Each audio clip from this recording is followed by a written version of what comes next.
Notre secours est dans le nom du Seigneur qui a fait le ciel et la terre. Les chapitres sont de plus en plus longs. Je ne sais pas comment je vais faire. Normalement, dans ma tête, les podcasts font moins d'un quart d'heure et j'essaye de tout calibrer en fonction de ça. Mais là, je suis désolé les enfants, à l'impossible, nul n'est tenu, on fera ce qu'on pourra. Je vous promets d'essayer de ne pas exagérer. Je vais essayer de réduire au maximum les commentaires, mais en même temps, il faut bien que je vous dise certaines choses. Enfin bon, bref, je suis déjà en train de perdre du temps. Alors en plus que ça devient passionnant, parce qu'on commence à voir les petits problèmes moraux qui sont en train de se poser. Bon, bah écoutez, 1 Maccabée chapitre 10.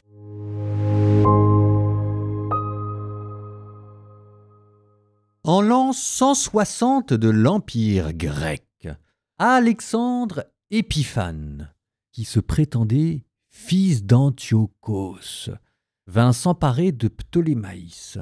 Il y fut accueilli et c'est là qu'il inaugura son règne. Apprenant cela, le roi Démétrios rassembla des troupes en un très grand nombre et marcha contre lui pour le combattre. Il écrivit à Jonathan une lettre dont les paroles pacifiques étaient pleines de flatteries à son égard. Il se disait en effet « Hâtons-nous de consolider la paix avec ces gens-là, avant que Jonathan ne la fasse avec Alexandre contre nous, car il se souviendra de tous les malheurs dont nous l'avons accablé, lui, ses frères et sa nation. » Démétrios lui donna donc l'autorisation de rassembler des troupes, de fabriquer des armes et de se dire son allié. Il ordonna aussi qu'on remette à Jonathan les otages retenus dans la citadelle. Ce dernier vint à Jérusalem. Il lut ce message en présence de tout le peuple et des occupants de la citadelle.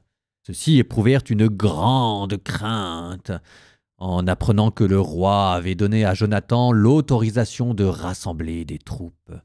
Les gens de la citadelle lui remirent donc les otages et Jonathan les rendit à leur famille. Jonathan s'installa à Jérusalem. Il se mit à rebâtir et à rénover la ville. Aux entrepreneurs des travaux, il ordonna de construire les remparts et l'enceinte de la montagne de Sion en pierre de taille pour la fortifier. Et ils le firent. Les étrangers qui occupaient les places fortes construites par Bacchidès prirent la fuite. Chacun abandonna son poste pour retourner dans son pays. Seul Bethsour, devenu un lieu de refuge, ne fut pas déserté. Quelques-uns de ceux qui avaient abandonné la loi et les préceptes y demeurèrent. Le roi Alexandre fut mis au courant des promesses que Démétrios avait faites à Jonathan. On lui raconta les combats, les exploits de cet homme et de ses frères, ainsi que les peines qu'ils avaient endurées. Alors le roi s'exclama « Trouverons-nous jamais un seul homme pareil à celui-là ? Nous ferons de lui sans tarder notre ami et notre allié. » Il lui écrivit donc une lettre rédigée en ces termes. « Le roi Alexandre à son frère Jonathan, salut. Nous avons entendu dire de toi que tu es un vaillant guerrier et que tu mérites d'être notre ami. C'est pourquoi, à dater de ce jour, nous t'établissons grand prêtre de ta nation, tu auras le titre d'ami du roi et nous t'envoyons un manteau de pourpre ainsi qu'une couronne d'or. Tu seras de notre parti et tu nous garderas ton amitié. » Jonathan revêtit donc les ornements sacrés le 7e mois de l'an 160 de l'Empire grec, à l'occasion de la fête des Tentes. Il rassembla des troupes et fabriqua des armes en quantité. Quand Démétrios apprit tout cela, il en fut vivement contrarié. Il dit « Qu'avons-nous donc fait pour qu'Alexandre s'empare avant nous de l'amitié des Juifs en vue d'affermir sa position ? Je vais leur adresser moi aussi un appel pressant. Je leur promettrai une situation élevée et des présents afin qu'ils m'accordent leur soutien. » Il leur écrivit donc en ces termes. « Le roi Démétrios à la nation des Juifs, salut.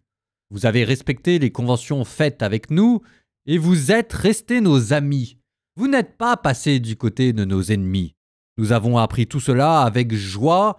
Continuez à nous garder votre confiance et nous récompenserons votre attitude par des bienfaits.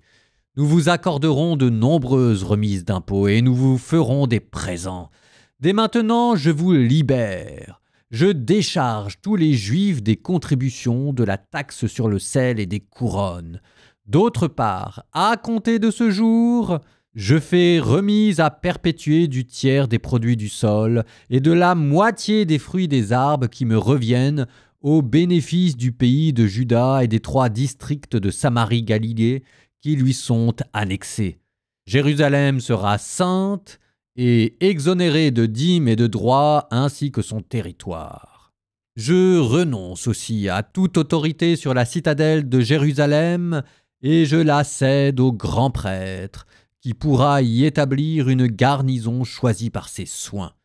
Je rends gratuitement la liberté à toute personne juive qui aurait été emmenée en captivité hors du pays de Juda, n'importe où dans mon royaume. Tous ils seront exonérés d'impôts, même pour leur bétail. Toutes les fêtes, les sabbats, les nouvelles lunes et les jours fixés pour les solennités, ainsi que les 3 jours qui précèdent celles-ci et les 3 jours qui les suivent, seront tous des jours d'exemption de péage et de remise des dettes pour tous les Juifs de mon royaume. Absolument personne n'aura le droit d'exiger d'eux la moindre chose ou de les inquiéter au sujet de quelque affaire que ce soit. On enrôlera des Juifs dans les armées royales jusqu'au nombre de 30 000 hommes. Ils toucheront la même solde que toutes les troupes du roi. Certains d'entre eux seront affectés aux grandes forteresses royales, d'autres seront nommés au poste de confiance du royaume. Leurs officiers et leurs chefs seront choisis dans leur rang.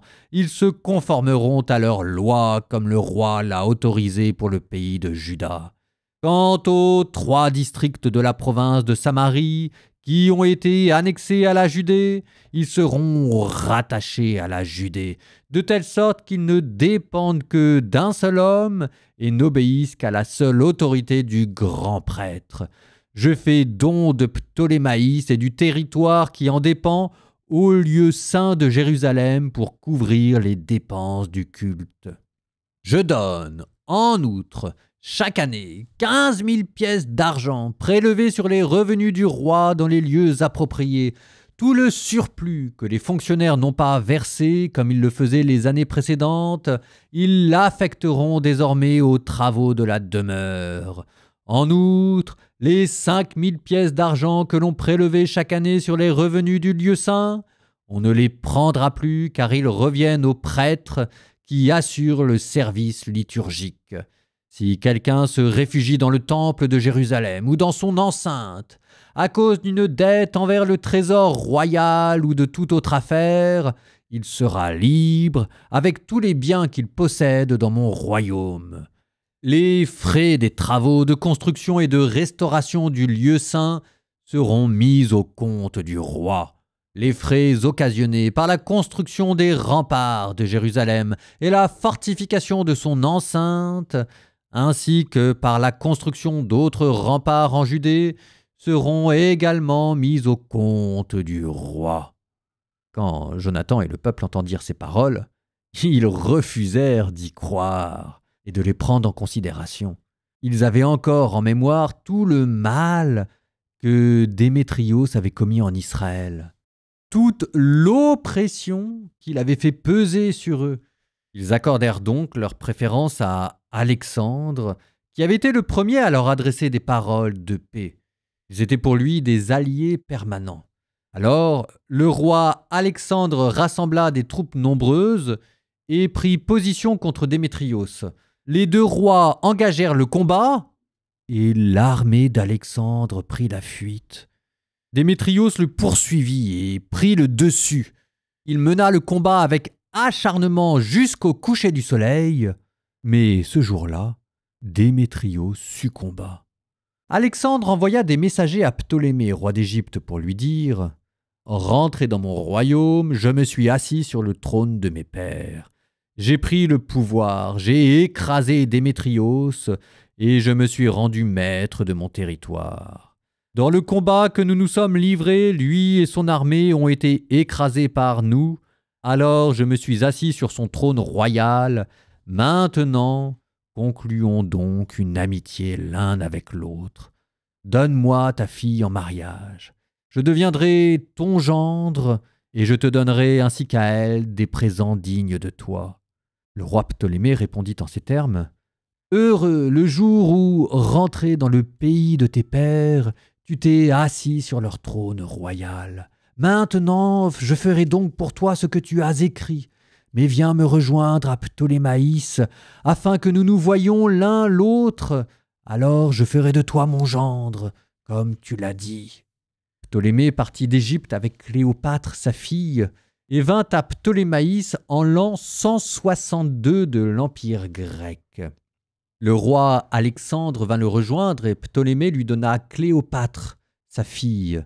On célébra son mariage à Ptolémaïs avec beaucoup d'éclat, comme il convient au roi. Le roi Alexandre écrivit à Jonathan de venir le rejoindre. Celui-ci se rendit donc à Ptolémaïs avec éclat. Il rencontra les deux rois et leur donna, ainsi qu'à leurs amis, de l'argent et de l'or. Il fit de nombreux présents et trouva grâce à leurs yeux. Alors se liguèrent contre lui des hommes infidèles à la loi, la peste d'Israël. Ils l'accusèrent devant le roi, mais celui-ci ne leur prêta aucune attention. Il ordonna même que l'on enlève à Jonathan sa tunique pour le revêtir de pourpre, ce que l'on fit.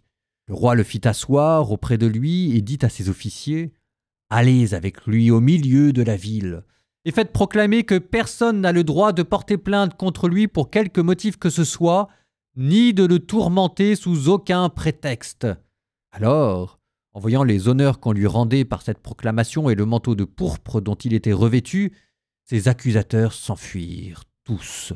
Le roi le combla d'honneurs. Il l'inscrivit au nombre de ses premiers amis et le nomma général et gouverneur.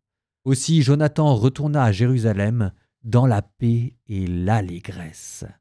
En l'an 165 de l'Empire grec, Démétrios Nicator, fils de Démétrios, vint de Crète dans le pays de ses pères. À cette nouvelle, le roi Alexandre, fort contrarié, retourna à Antioche. Démétrios confia le commandement à Apollonios, qui était gouverneur de la Chélésyrie. Celui-ci rassembla une grande armée, vint camper à Jamnia et envoya dire au grand prêtre Jonathan: « Tu es vraiment le seul à te dresser contre nous. À cause de toi, me voici devenu un objet de dérision et de honte. Pourquoi exercer ton pouvoir contre nous dans les montagnes de Judée? Si tu as confiance dans tes troupes, descends donc maintenant vers nous dans la plaine. Nous y confronterons nos forces, car l'armée des villes est à mes côtés. Informe-toi, et tu sauras qui nous sommes, moi-même et les autres qui me prêtent main forte, puisque par 2 fois déjà, tes pères ont été mis en déroute dans leur propre pays. Maintenant, tu ne pourras pas résister à la cavalerie et à une aussi grande armée dans cette plaine où ne se trouve ni pierre, ni caillou, ni aucun refuge. » Quand il entendit ces paroles d'Apollonios, Jonathan, piqué au vif, choisit 10 000 hommes et sortit de Jérusalem. Son frère Simon le rejoignit pour lui prêter main forte. On dressa le camp devant Jopé, dont les habitants avaient fermé les portes, car il y avait là une garnison d'Apollonios. Le combat commença. Pris de peur, les habitants ouvrirent les portes et Jonathan se rendit maître de Jopé. Quand il apprit cela, Apollonios déploya 3000 cavaliers et une troupe nombreuse. Il se dirigea vers Azote, comme pour traverser le pays, tandis qu'en même temps il s'avançait dans la plaine, confiant dans le grand nombre de ses cavaliers. Jonathan le poursuivit en direction d'Azote, et les armées engagèrent le combat. Or, Apollonios avait laissé à l'arrière 1000 cavaliers en embuscade. Jonathan fut informé de ce piège dressé derrière lui. Les cavaliers encerclèrent son armée et lancèrent des flèches sur ses hommes du matin jusqu'au soir. Mais ils tinrent bon, comme Jonathan l'avait ordonné, tandis que les chevaux se fatiguaient. C'est alors que Simon entraîna son armée et attaqua les bataillons adverses, dont la cavalerie était épuisée. Les ennemis furent écrasés par Simon et s'enfuirent. La cavalerie se dispersa dans la plaine. Les fuyards parvinrent à Azote et pénétrèrent dans le sanctuaire de Dagon, leur idole, pour y trouver le salut. Mais Jonathan incendia Azote et les villes d'alentour. Il ramassa le butin et livra au feu le temple de Dagon avec ceux qui s'y étaient réfugiés. Près de 8000 personnes périrent par le glaive et par le feu. Jonathan partit de là et dressa son camp près d'Ascalon. Les habitants de cette ville sortirent à sa rencontre avec de grands honneurs. Puis Jonathan revint à Jérusalem avec ses compagnons. Il ramenait un grand butin. Lorsque le roi Alexandre fut informé de ces événements, il décerna de nouveaux honneurs à Jonathan. Il lui envoya une agrafe d'or, comme il est d'usage de l'accorder aux parents du roi. Il lui donna également en propriété la ville d'Acaron et tout son territoire.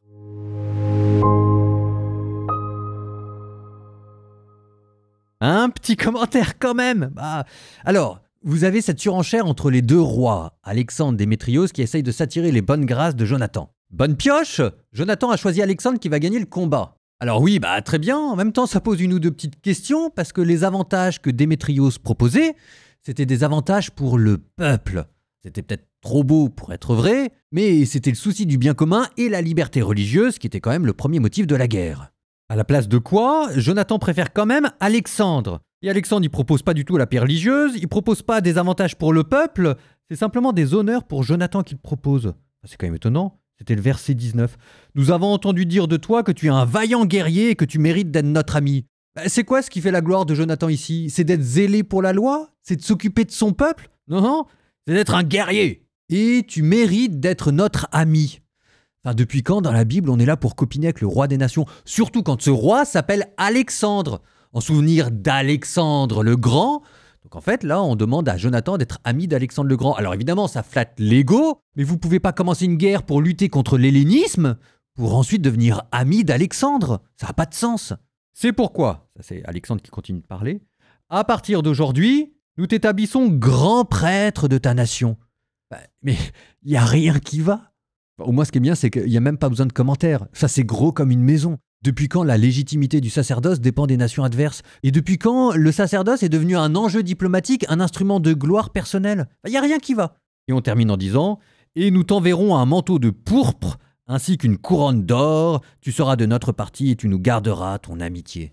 L'argent, la gloire, la pourpre impériale. » Quand même. Moi, je vous dis, le père Matatia, il est en train de se retourner dans son tombeau quand il voit son fils, là. Proverbe 27, 11-15. Sois un sage, mon fils, pour ma plus grande joie, et j'aurai de quoi répondre à qui m'insulte. Bien avisé qui voit le malheur et se met à l'abri, l'étourdi passe outre, il le paiera. Quelqu'un s'est-il porté garant pour un tiers? Saisis son manteau. S'il l'a fait pour des étrangers, prends-lui un gage. Bénir un ami tôt le matin à grands cris, mais autant le maudire. La gouttière qui ne cesse de couler un jour de pluie et l'épouse querelleuse, c'est tout un. Autant vouloir retenir le vent ou prendre de l'huile avec ses doigts.